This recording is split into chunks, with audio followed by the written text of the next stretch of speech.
마태복음 11장 1절에서 10절입니다. 키워드는 요한의 질문, 의문을 잠재우는 것, 길 위에서입니다.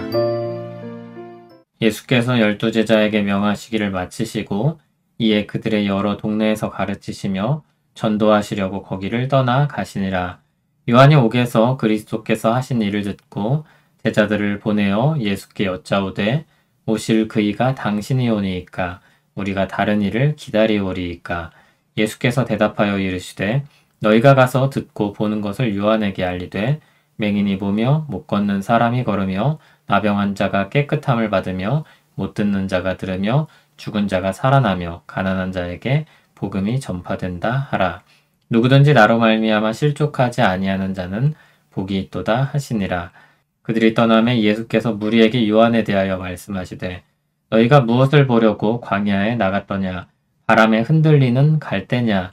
그러면 너희가 무엇을 보려고 나갔더냐? 부드러운 옷 입은 사람이냐? 부드러운 옷을 입은 사람들은 왕궁에 있느니라. 그러면 너희가 어찌하여 나갔더냐? 선지자를 보기 위함이었더냐? 옳다. 내가 너희에게 이르노니 선지자보다 더 나은 자니라.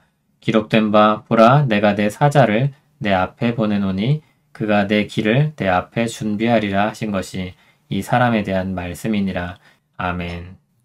예수님께서 12제자에 대한 말씀을 마치시고 전도하시려고 떠나가셨다고 했습니다. 주님은 말씀하신 대로 행하는 분이시기도 했습니다. 주님은 먼저 자기 십자가의 길을 가십니다. 세례 요한이 그리스도께서 하신 일을 듣고 제자들을 보내 예수께 물었습니다. 그는 옥에 갇혀 있는 상황이었기 때문입니다. 요한의 질문은 이것이었습니다. 그가 오시겠다고 예고된 메시아인지 아니면 다른 일을 기다려야 하는지입니다. 자신이 생각하는 메시아의 모습과는 차이가 있었기 때문입니다. 예수님은 그 질문에 직접적으로 대답하지 않으셨습니다. 메시아가 오셔서 행하실 일들이 예수님께 일어나고 있음을 보여줄 뿐이었습니다. 이사야 선지자를 통해 주신 말씀이었습니다. 맹인이 보는 것, 못 걷는 사람이 걷는 것, 나병한 자가 깨끗함을 받는 것, 못 듣는 자가 듣는 것, 죽은 자가 살아나는 것, 가난한 자에게 복음이 전파되는 것, 모두 예언의 말씀이 성취된 증거였습니다. 요한에겐 메시아를 통한 심판과 구원의 예언이 이루어지지 않는 것처럼 보였습니다.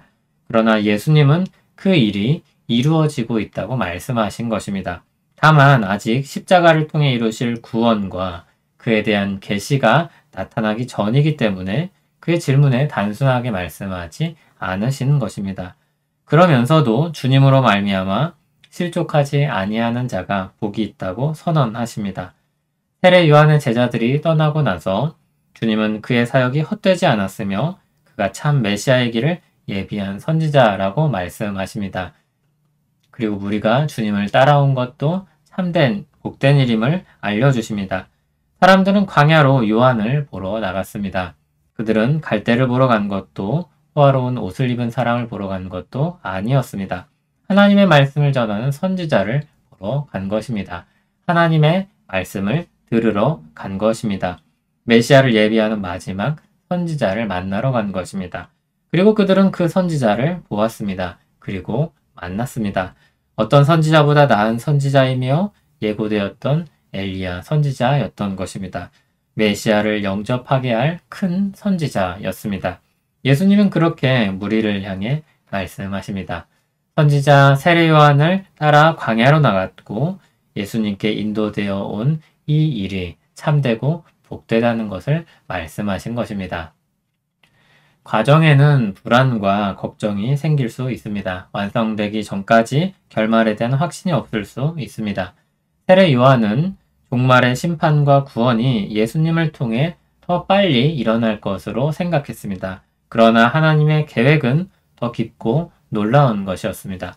사람들이 받을 심판의 형벌을 주님이 대신 받으심으로 사람들을 구원하실 계획을 가지고 계셨습니다. 십자가를 통한 구원이며 죽음을 통한 생명이었습니다. 그리고 복음이 전파되어 사람들이 생명을 얻게 하셨습니다. 요한의 시점에서는 이해하기 어려운 것이었습니다. 충성스럽고 신실한 선지자였지만 그럼에도 알 수 없는 것이었습니다. 계시된 만큼만 알 수 있기 때문입니다. 시간이 흘러 하나님의 뜻이 계시되었습니다. 메시아의 구원 사역이 어떤 것인지 드러났습니다. 세상 죄를 지고 가는 어린 양의 사역이 십자가에서 이룰 죽음과 부활이라는 것이 드러났습니다. 이제 믿는 사람들은 주님이 다시 오실 날을 바라보고 삽니다. 그 과정에서 걱정과 불안, 혼란과 두려움에 잠시 빠질 수도 있습니다. 주님이 오시는 것인가? 언제 오실 것인가? 내 구원은 분명한가? 여러 의문이 들 수 있습니다. 그럴 때 우리는 눈을 들어 그리스도를 바라보아야 합니다. 십자가에서 우리 모든 죄짐을 지신 주님을 바라보는 것입니다. 그러면 우리 마음이 쉼을 얻을 것입니다. 그렇게 우리를 사랑하신 분이 우리를 또한 영접할 것을 믿기 때문입니다. 우리는 약하나 주님의 은혜와 사랑과 지혜와 권능이 우리를 붙잡을 수 있다는 것을 믿는 것입니다. 우리는 믿음의 여정을 가는 길에 있습니다. 노상입니다. 길 위에서는 다양한 일들이 벌어집니다. 생각지 않은 광경을 보기도 합니다.